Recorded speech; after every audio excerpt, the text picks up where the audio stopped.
Hello and welcome my dear doctors and engineers. વાલા મારા ધોરણ 11 સાયન્સના ભવિષ્યના હોનહાર બાળકો. આજના હોનહાર તો છો જ, ભવિષ્યના પણ હોનહાર બાળકો, રાઈટ? ચેપ્ટર નંબર 7 સરસ મજાનું આપણું ચાલી રહ્યું છે. તમે બધા સરસ રીતે કામ કરી રહ્યા છો. એક નવી વસ્તુ એડ કરી રહ્યા છીએ એની અંદર, જેમાં છે કણોના તંત્રનું રેખીય વેગમાન. કણોના તંત્રનું રેખીય વેગમાન બહુ સરળ ટોપિક છે. અગાઉ જેટલું શીખ્યા છો એમાંનું ઘણું બધું આવવાનું છે. જુઓ, ઘણી બધી વસ્તુઓ રિપીટ થઈ રહી છે. સૌથી પહેલા પ્રશ્ન છે કણોના બનેલા તંત્ર માટે વેગનું સૂત્ર મેળવો. હવે ઓલરેડી આની આગળની થિયરીમાં જોઈ ચૂક્યા, પણ યાદ કરી લઈએ આપણે, ચિંતા નહીં કરવાની. તો ધારો કે કણોના તંત્રમાં n કણો છે અને તેમના દળ અનુક્રમે m1 m2 up to mn તથા કોઈ સંદર્ભ બિંદુને અનુલક્ષીને તેમના સ્થાન સદિશ અનુક્રમે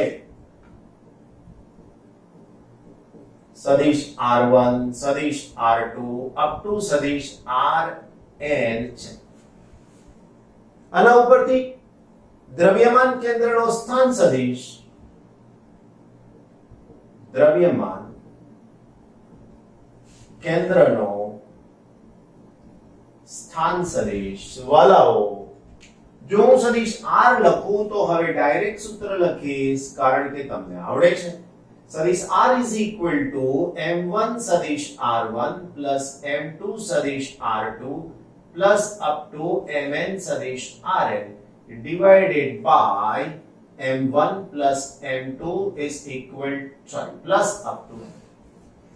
પાછી તમને એક વાત તો ખબર જ છે કે આ કુલ દળ થાય તો લખી શકીએ, પરંતુ m1 plus m2 plus up to mn is equal to m બરાબર તંત્રનું કુલ દળ.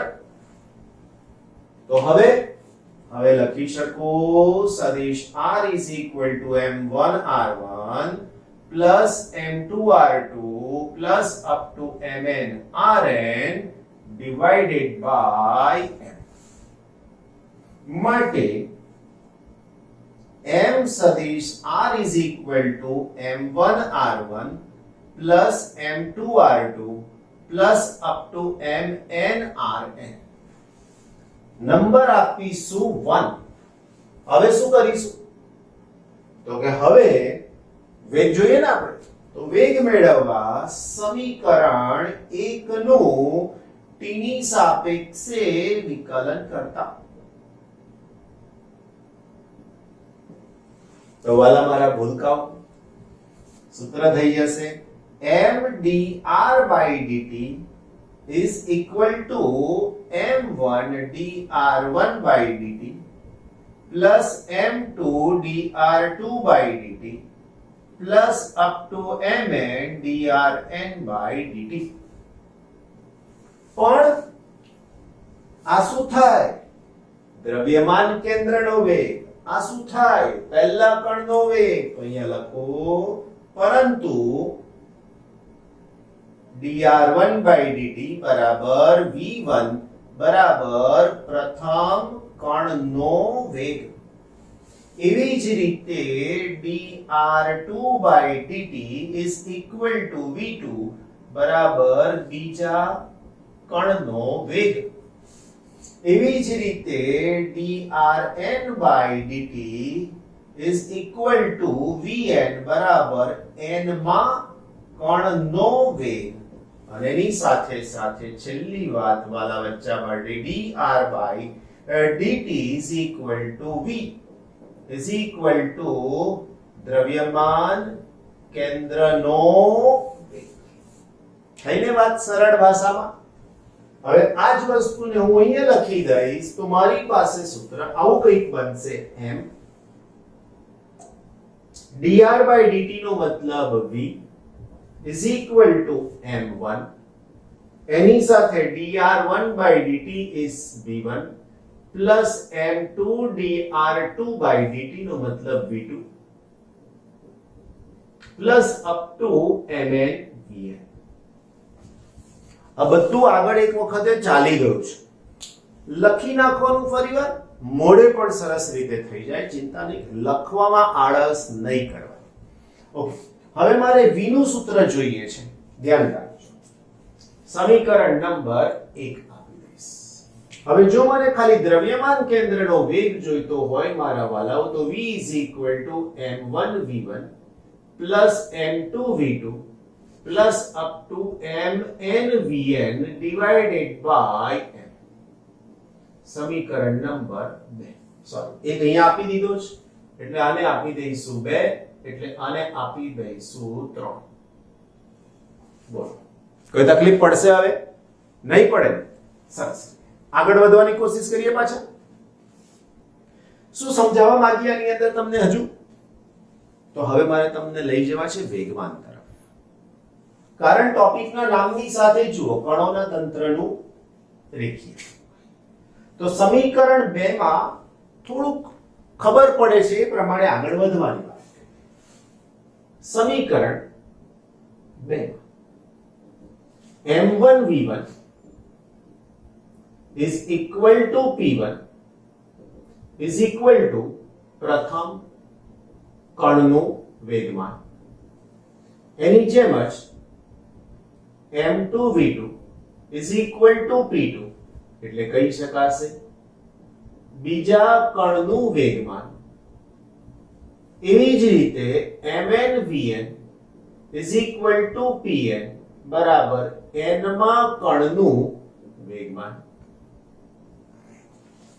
ખ્યાલ આવ્યો ને બચ્ચા પાટી? બસ. તો હવે માટે સમીકરણ 2 શું થઈ શકે?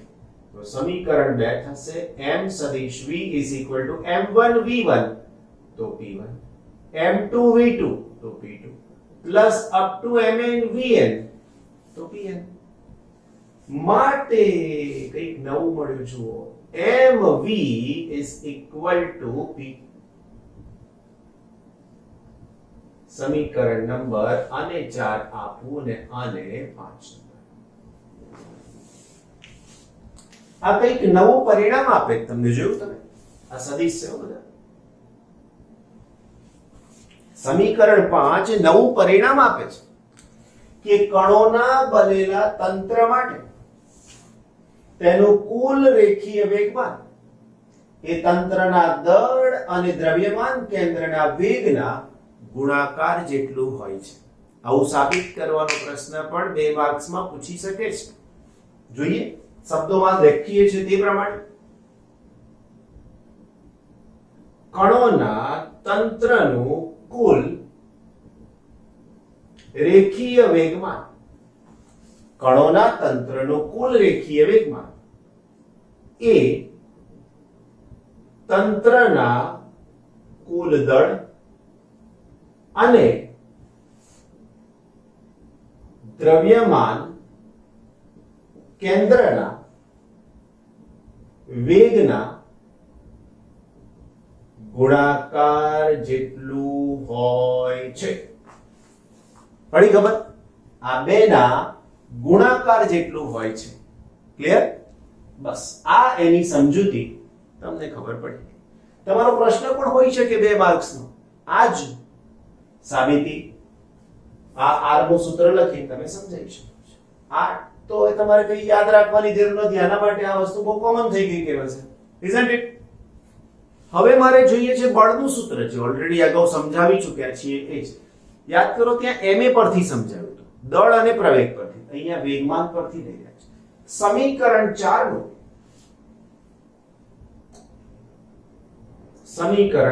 નું સમયની સાપેક્ષે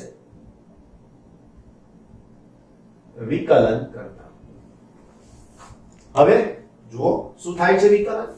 તો અહીંયા લખીશ m into dv by dt is equal to dp1 by dt plus dp2 by dt plus up to dpn by dt. બસ હવે આ તો તમે પરિચિત છો સૂત્રથી. ખબર ને તમને કે dp1 by dt is equal to f1 વેગમાનના ફેરફારનો સમય દર બળ આપે છે. પણ 1 છે અહીંયા એટલે મારે f1 લખવું પડે. તો અહીંયા શું લખીશ is equal to f1. તો અહીંયા લખાશે પ્રથમ કણ પર લાગતું બળ.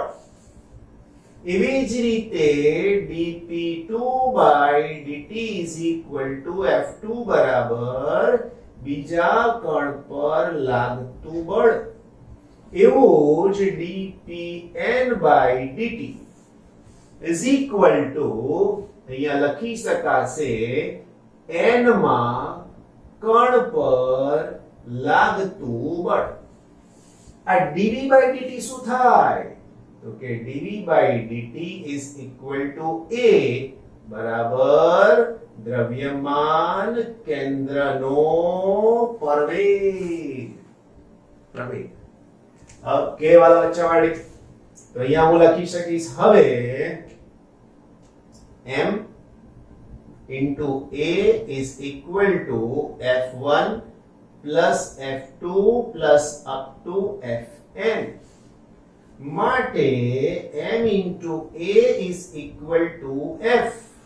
આ f ના બે ભાગ પાડ્યા હતા તમને યાદ હોય તો. એક લખ્યું હતું f external, બીજું લખ્યું હતું f internal. પાછું સમજાયું હતું જો તમને યાદ હોય તો. હા, ના યાદ હોય સમજાવું છું પાછું કે પરંતુ f internal is equal to 0. કેમ? એ હું શાંતિથી બોલી જાઉં છું પાછું કે કણોના બનેલા તંત્રમાં કણો પરસ્પર ક્રિયાગત એવા આંતરિક બળો લગાડે છે. આ આંતરિક બળો સમાન મૂલ્યના અને પરસ્પર વિરુદ્ધ દિશાના હોય છે, જેના પરિણામ સ્વરૂપ બધા એકબીજાની અસર નાબૂદ કરે છે ન્યૂટનના ગતિના ત્રીજા નિયમ અનુસાર. હવે આ લખ્યો છે તમે જુઓ બીજો નિયમ છે. ઉપયોગ શેનો કર્યો? ત્રીજા નિયમનો. તો આને ન્યૂટનના ગતિના નિયમનું પરસ્પરાવલંબન કહે છે. પરસ્પર અવલંબન કે ન્યૂટનની ગતિનો બીજો નિયમ કણોના બનેલા તંત્ર માટે લખો તો ત્રીજા નિયમની મદદ લેવી પડે છે અને મદદથી જ તમે f ઇન્ટરનલ 0 કહી શકશો. અને આ f0 કીધું એ જ તમારા માટે ત્રીજો નિયમ થાય. સમજાવાય તો જ આ લખી શકાય. હજુ એકવાર બોલું છું. કણોના બનેલા તંત્ર માટે ન્યૂટનની ગતિનો બીજો નિયમ લખવા માટે ત્રીજા નિયમની જરૂર પડે છે. જેમ કે પદાર્થ પર લાગતા બળમાં કણોના બનેલા તંત્ર પર લાગતા બળમાં એ બળ બે ભાગમાં મળે છે. પરસ્પર ક્રિયાગત એવા આંતરિક બળ અને બાહ્ય બળ કે જેની અસર હેઠળ તંત્ર ગતિ કરે છે. આ પરસ્પર ક્રિયાગત એવા આંતરિક બળોનો સમગ્ર કણોના તંત્ર માટેનો સરવાળો શૂન્ય થાય છે, કારણ આ બળ સમાન મૂલ્યના અને પરસ્પર વિરુદ્ધ દિશાના છે અને પરિણામ સ્વરૂપ બળ શૂન્ય થાય છે. રાઈટ? તો હવે f ઇન્ટરનલ નીકળી જાય તો વાલા બચ્ચાઓ તમને સૂત્ર મળશે ma is equal to સદિશ f. તો આ વાલા બચ્ચાઓ શું થઈ ગયું? કણોના બનેલા તંત્ર માટે એક વેગ સમજાયો, બીજું વેગમાન સમજાયું, ત્રીજું બળ સમજાયું. રીત અહીંયા સુધીની તો સરખી જ હતી, લાસ્ટ ટાઈમ જેવી જ, પણ અહીંથી ક્યાંક ચેન્જ થઈ. રાઈટ? બીજી વાત, થોડી જગ્યા છે, ટોપિક કન્ટિન્યુમાં છે તો પૂરો કરીએ. વેગમાન સદિશ રાશિ છે. વેગમાન સદિશ રાશિ છે. આ વેગમાન સદિશ રાશિ હોય તો મારાથી લખી શકાય સદિશ p is equal to px I caret py j caret અને pz k caret. આવું થાય. હવે જો આ px py pz હોય તો એની જગ્યાએ હું px is equal to c1 લઈ લઉં, py is equal to c2 લઈ લઉં, pz is equal to c3 લઈ લઉં, તો આ સમીકરણને તમે સદિશ p is equal to c1 I caret c2 j caret c3 k caret આવું પણ તમે લખી શકો છો. ખ્યાલ આવ્યો? આ રીતનો પણ તમે જવાબ લખી શકો છો. કેમ? તો કે આ કોઈ એક સંખ્યા જ હશે, દિશા તો આની પાસે જ છે. એટલે ધારો કે px x ઘટક 2 છે તો c1 2, py y ઘટક 3 છે તો અહીંયા 3, z ઘટક -1 છે તો -1. આવી રીતે પણ તમે વેગમાનને રજૂ કરી શકો છો. હવેનો જે નેક્સ્ટ ટોપિક સમજાવું છું એ તો ઓલરેડી સમજી ચૂક્યા છો ચેપ્ટર નંબર 5 માં વેગમાન સંરક્ષણનો નિયમ. પણ અહીંયા કંઈક નવું સ્ટેટમેન્ટ, કંઈક નવી માહિતીની સાથે હું તમારી સમક્ષ રજૂ કરી રહ્યો છું. બહુ જ બધી મજા આવશે. સૂત્ર આપણે આને પણ ઉપયોગમાં લઈશું, dp/dt વાળું સૂત્ર પણ ઉપયોગમાં લઈશું, n માં કણનું, બરાબર છે. આવા બધા સૂત્રનો આપણે ઉપયોગ કરીશું. મજા આવશે પાછી. કારણ ફિઝિક્સ શીખવા માટે મગજ શાંત રાખવું પડે, સમજવું પડે, લોજિક ડેવલપ થાય તો ફિઝિક્સ શીખાય. રાઈટ? ઓકે, ચાલતા રહીએ આગળ ત્યારે. ઓકે વાલા બચ્ચા, સૌથી પહેલા કણોના બનેલા તંત્ર માટે રેખીય વેગમાન સંરક્ષણનો નિયમ આવું પૂછે છે તો તમારે માત્ર આટલું જ લખવાનું કે કણોના બનેલા તંત્ર માટે ન્યૂટનના ગતિના બીજા નિયમ મુજબ પહેલું સૂત્ર સદિશ F is equal to dp/dt is equal to m into a is equal to m into dv/dt is equal to 0. આના ઉપરથી આપણે ત્રણ સ્ટેટમેન્ટ બનાવીશું અને ત્રણે ત્રણ તમને અલગ અલગ રીતે સમજાવીશ પણ ખરો. આપણે તો આ એકનું જ કામ છે પણ તમારી એક્સ્ટ્રા સમજૂતી આની સાથે જોડાશે. આપણે તો પહેલા જ સ્ટેટમેન્ટની વાત કરવાની છે. જો તંત્ર પર લાગતું પરિણામી બાહ્ય બળ 0 હોય તો, એટલે આ થઈ ગયું 0, તો આવું લખાય કે F is equal to dp/dt is equal to 0, તો dp/dt is equal to 0, તો p બરાબર અચળ. બસ આ જે લખાયું એ જ વેગમાન સંરક્ષણનો નિયમ. ક્લિયર? વાત આગળ વધારીએ. સ્ટેટમેન્ટ શું લખાયાનું? બસ એ જ તો કહું છું. ત્યારે સ્ટેટમેન્ટ એ જ તો તમને કહું છું કે તંત્ર પર લાગતું પરિણામી બાહ્ય બળ 0 હોય તો તેનું રેખીય વેગમાન અચળ રહે છે, જેને કણોના બનેલા તંત્ર માટે રેખીય વેગમાન સંરક્ષણનો નિયમ કહે છે. મતલબ જો તંત્ર પહેલા સ્થિર હોય તો અંતે પણ એનું વેગમાન સ્થિર જ હોય. જો તંત્ર પહેલાથી ગતિ કરતું હોય તો અંતે પણ એના પ્રમાણેનું જ વેગમાન તમને મળે. આગળ પણ આ જ રીતના દાખલા આપણે સમજાવેલા છે. હજુ પણ એક સરસ મજાનું એક્ઝામ્પલ આપું તમને, જે ઓલરેડી ભૂતકાળમાં આ જ ચેપ્ટરમાં આની જ આગળની થિયરીમાં શીખ્યા છે. દિવાળી છે એટલે તમે બધા બોમ્બ ભડાકા ફોડો છો, તો એવો જ એક બોમ્બ તમે ફોડી રહ્યા છો. પ્રારંભમાં સ્થિર મૂકી રાખ્યો છે. હવે સ્થિર બોમ્બનો વિસ્ફોટ થાય તો એ જે નાના નાના ટુકડામાં વિભાજિત થાય તો એ બધા જ ટુકડાનો વેગમાનનો સરવાળો કરો તો એનો મતલબ કે પ્રારંભમાં જેટલું હતું એટલું થવું જોઈએ. મતલબ એ જ કે એનું વેગમાન પ્રારંભમાં જે હતું એટલું જ પછી પ્રારંભમાં બોમ્બ સ્થિર તો વેગમાન 0, અંતે પણ સ્થિર વેગમાન મળવું જ, એનો મતલબ કે 0 વેગમાન મળવું જ જોઈએ. જો આપણે સમજાવવાનો પ્રયત્ન કરીએ તો આ રાસાયણિક બોમ્બ જેનું દળ m જેનો વેગ 0 તો એનું વેગમાન પણ 0 p હવે આનો વિસ્ફોટ થયો મારા વાલા બચ્ચાઓ તો વિસ્ફોટ થાય તો શું થાય તો કે આ ટુકડા અલગ અલગ દિશામાં ગતિ કરવાની સંભાવના ધરાવી શકે છે તો આ બધા ટુકડાઓ અલગ અલગ દિશામાં ગયા તો પણ આના વેગમાન ધારો કે p1 p2 p3 p4 આવા બધા હોય તો થાય શું ખબર p1 p2 up to pn is equal to 0 થઈ જાય ખ્યાલ આવી ગયો તમને તો આ બધાનો સરવાળો શૂન્ય થઈ જાય જેનો મતલબ કે એનું વેગમાન પ્રારંભિક જેટલું થઈ isn't it મતલબ બહુ સરસ તો હવે આ આખી પરિસ્થિતિ આના દ્વારા સમજાવી શકાય ક્લિયર બીજું સદિશ રાશિ છે આ રાશિ સદિશ છે એટલે જો સદિશ p શૂન્ય હોય તો એના ત્રણે ત્રણ ઘટકો પણ શૂન્ય થવા જોઈએ કેટલાક દાખલામાં કન્સેપ્ટ આવશે પાછો ચિંતા ના કરશો હે ને આગળ નવી વાત બીજી વાતમાં શું કરીએ છીએ હું આની સાથે આને જોડું છું નવી વાત હા ધ્યાન રાખજો આપણી ટેક્સ્ટ બુકમાં ના પણ હોય તો અહીં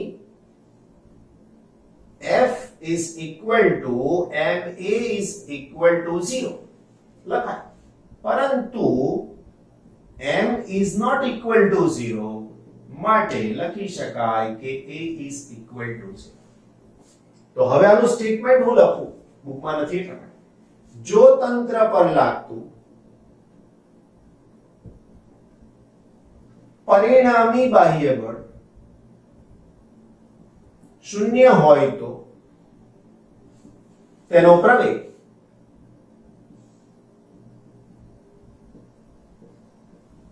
શૂન્ય થાય ક્લિયર આ નવું સ્ટેટમેન્ટ પણ આ બધા એમસીક્યુ છે સમજી જ લેજો ત્રીજી કન્ડિશન ની પણ ચર્ચા કરી લઈએ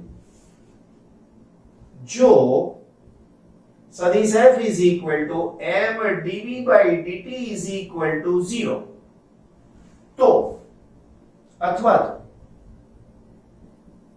m is not equal to 0 માટે dv by dt is equal to 0 માટે v બરાબર અચળ આવું થશે સમજાઈ ગઈ વાત મતલબ શું મતલબ એક જ તંત્ર પર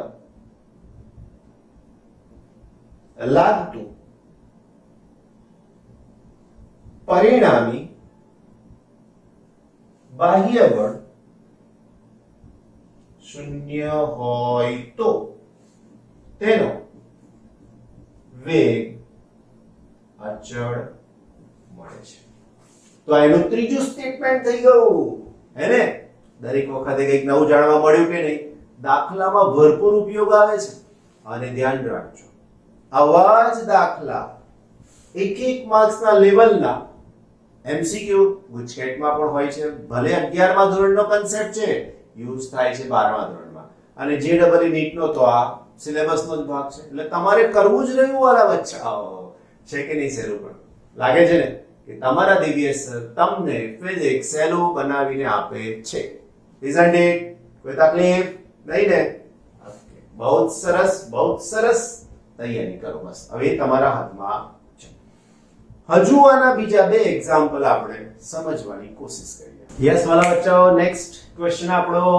રેડિયમ ન્યુક્લિયસના વિભંજનની ઘટનામાં રેખીય વેગમાનનું સંરક્ષણ સમજાવો કશું કરવાનું નથી આપણે ખાલી ઉદાહરણને સમજવાનું છે રેડિયમ એ એક રેડિયો એક્ટિવ તત્વ છે હવે રેડિયો એક્ટિવ તત્વ શું કરે તો કે રેડિયો એક્ટિવ તત્વ એ એવું પોતે ઊર્જા વધારે ધરાવતું તત્વ છે અસ્થાયી છે કે જેના પરિણામ સ્વરૂપ એ પોતે બીજા બે નવા ન્યુક્લિયસમાં વિભંજન પામે છે પ્રક્રિયાનું નામ સાંભળ્યું છે તમે તો અહીંયા આ તત્વ ગતિ કરતું આગળ વધે છે સ્થિર નથી અહીંયા અને વિભંજન પામી ગયું હવે આ વિભંજન વિખંડન શબ્દ આવે વિભંજન આવે આવા બધા શબ્દો છે બે નામ સાંભળ્યા છે ફ્યુઝન અને ફિશન તો આ ફિશન છે તોડી નાખવાની વાત છે ઓકે તો આ રેડિયમ એ બીજા બે નવા તત્વોમાં વિભાજિત થાય છે એક છે રેડોન અને બીજું છે હિલિયમ પણ શરૂઆતમાં જો આ ગતિ કરતું હતું, મતલબ સ્થિર નહોતું, તો આ બંને ભલે અલગ અલગ દિશામાં જાય, તેમ છતાં એનું દ્રવ્યમાન કેન્દ્ર ગતિ કરતું હોય છે એવું આપણે કહી શકીએ છીએ. રીઝન એક અને માત્ર એક, વેગમાન સંરક્ષણનો નિયમ. કેમ? તો કે વેગમાન સંરક્ષણનો નિયમ એવું કહે છે કે પ્રારંભિક વેગમાન જેટલું હોય એટલું જ વેગમાન અહીંયા મળે, પણ કન્ડિશન કોઈ જ બાહ્ય બળ લાગવું જોઈએ નહીં. તો કહી શકો છો કે અહીં બાહ્ય બળ F બરાબર 0 છે. અહીં બાહ્ય બળ F બરાબર 0 છે. હવે જો આ બાહ્ય બળ 0 હોય તો જ આ વસ્તુ શક્ય બનશે, બાકી નહીં બને. અને છે 0. ક્લિયર? તો આ થયું ગતિમાન માટે. અહીંયા રેડોન, આ રેડિયમ છે, અહીંયા સ્થિર છે. અગેન એનું બે નાના ટુકડામાં વિભાજન થાય છે. તો હવેની પ્રક્રિયામાં ધારો કે આર્યન આમ ગયું, હિલિયમ આમ ગયું, તો આનું દ્રવ્યમાન કેન્દ્ર અહીંયા જે સ્થિર હતું એ ત્યાંનું ત્યાં જ સ્થિર જ રહેવા માંગે છે. એટલે અહીંયા વેગમાન સંરક્ષણનો નિયમ એવું કહે છે કે જો તંત્ર ગતિ કરતું હોય તો એ ગતિમાન અવસ્થામાં જ રહેશે, અને જો તંત્ર સ્થિર હોય તો દ્રવ્યમાન કેન્દ્ર સ્થિર જ રહેશે, એવું સ્પષ્ટપણે અહીંયા જણાવ્યું છે. નિર્દેશ ફ્રેમ તરીકે કોને લેવું, સંદર્ભ તરીકે કોને લેવું વાલા બચ્ચાઓ? તો દ્રવ્યમાન કેન્દ્રને સંદર્ભ, નિર્દેશ ફ્રેમ, સંદર્ભ ફ્રેમ તરીકે લઈ લો છો તો તમારું કામ સરળ થઈ જાય છે. પ્રયોગશાળાની નિર્દેશ ફ્રેમની વાત અહીંયા થઈ છે. નિર્દેશ ફ્રેમ એટલે પાછા જતા રહો ત્રીજા ચેપ્ટરની અંદર.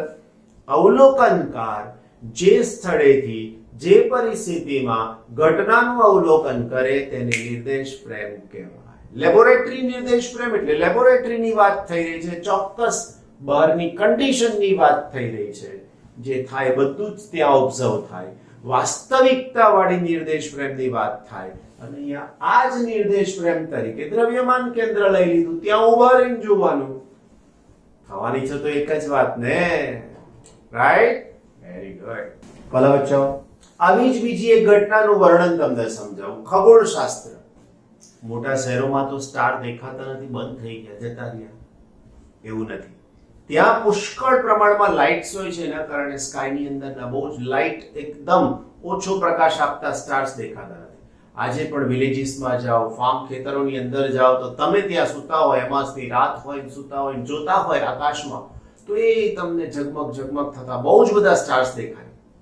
રાઈટ ને? જેટલા પણ વિલેજીસ ગામડામાં રહે છે, બધા મારા વાલા બાળકોને આ વસ્તુનો અનુભવ છે. રાઈટ? ઓકે, તો આવા સ્ટાર્સની સાથે સંકળાયેલી એકાદ બે ઘટનાની આપણે ચર્ચા કરવી છે. બે સ્ટાર્સનું બનેલું તંત્ર વિચારી રહ્યા છીએ. યુગ્મ કહેવાય. આ યુગ્મની અંદર બે સ્ટાર આવી રીતે ગતિ કરે છે. હું સમજો, એક તારો, એક સ્ટાર અહીંયાથી આવી રીતે ગતિ કરે છે.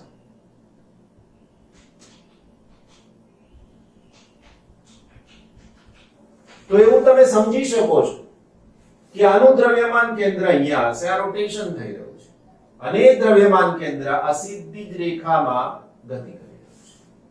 હવે તમે કહેશો સર અહીંયા તો તમે એક જ સ્ટાર બતાવો, બીજો બતાવો મારા વાલા.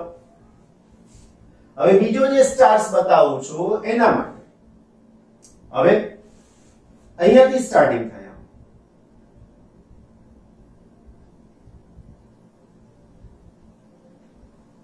રાઈટ? તો એનું પણ દ્રવ્યમાન કેન્દ્ર આવી જ રીતે હશે, અને બંનેનું ભેગું બનેલું તંત્ર આવી કોઈક રીતે ગતિ કરશે. હવે એની જુદી જુદી પોઝિશન જોશો તો ખબર પડશે. ધારો કે કોઈક સ્ટારને મેં અહીંયા વિચાર્યો તો આ દિશામાં ગતિ થાય છે. હવે એનો એ જ સ્ટાર અહીંયા વિચારો તો પાછો આમ ગતિ કરે છે. ભલે આ બધી ગતિ થતી હોય, પણ તે વખતે અહીંયા પણ આમ, આના માટે આ વખતે નહીં. એટલે આવું બધું ઘણું બધું હોય છે.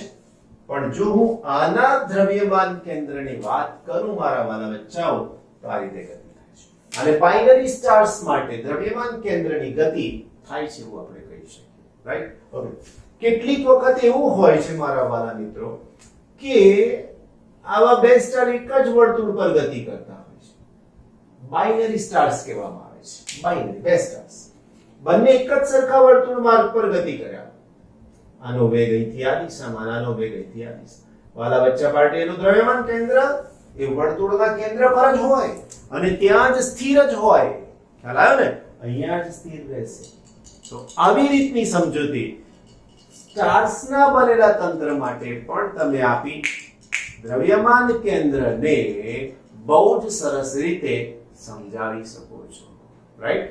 તો આ બંને બીજા કંઈક અલગ નવા પ્રકારના એક્ઝામ્પલ, કુદરતી એક્ઝામ્પલની વાત કરી. આ બધા આપણે મેન મેડની, હા, આ પ્રક્રિયા કુદરતી છે પણ આપણે આર્ટિફિશિયલી પણ બનાવી શકીએ છીએ એવી વાત છે. આ પોસિબલ નથી. હા, એનું મોડેલ બનાવાય. Correct? So that's all four today my lecture. આજના આ લેક્ચરમાં એટલે સુધી જોયું. શાંતિથી વાંચજો. ફિઝિક્સના દરેકે દરેક ચેપ્ટરને એનસીઈઆરટી માંથી line to line, word to word વાંચવાનો પ્રયત્ન કરજો. અને ખાસ મારા વાલા બચ્ચા પાર્ટી કે જે JEE NEET આની એક્ઝામ આપવાની વાત કરે છે તો એને આવી જે થિયરી છે ના line to line, word to word ને કમસે કમ 3-3, 4-4 વાર વાંચવું જોઈએ, તૈયાર કરવું જોઈએ, એના જ પોઈન્ટ્સ બનાવવા જોઈએ. એ જ તમારા MCQ છે. કેટલાક બાળકો પૂછે છે સર આના ટોપિક વાઇઝ MCQ ક્યાંથી મળશે? બચ્ચા પાર્ટી ટોપિક વાઇઝ MCQ માં રેફરન્સ બુક કોઈ પણ લઈ લો પણ સમજ તો તમને તમારી ટેક્સ્ટ બુક જ આપશે. સમજ તમને તમારી ટેક્સ્ટ બુક આપશે. વાંચવાનો બહુ કંટાળો આવે, ગમે તે થાય, પણ એકનું એક chapter line to line, word to word કમસે કમ 3-4-5 વાર વાંચો સાહેબ, જુઓ પછી આમ તમારી કોન્ફિડન્સના લેવલની વાત જ કંઈક અલગ હશે. અને તમે પાસ્ટના પેપર જોઈ લેશો ને, JEE નીટના છેલ્લા 3-4 વર્ષના, સાહેબ બધું જ તમારી ટેક્સ્ટ બુકમાંથી છે 90%. હવે 90% તમારી ટેક્સ્ટ બુકમાંથી હોય પછી શા માટે ટેન્શન લેવાનું કહેશો મને? માનો મારી વાત, તમારી ટેક્સ્ટ બુક બહુ જ બેસ્ટ ટેક્સ્ટ બુક પણ એને ડાયજેસ્ટ કરવી પડે. તમારે મસ્ત મજાનું પચાવવું પડે ફિઝિક્સને. Okay, right? Take care of your health as well as physics as well as our physics gets in motion, right? Take care.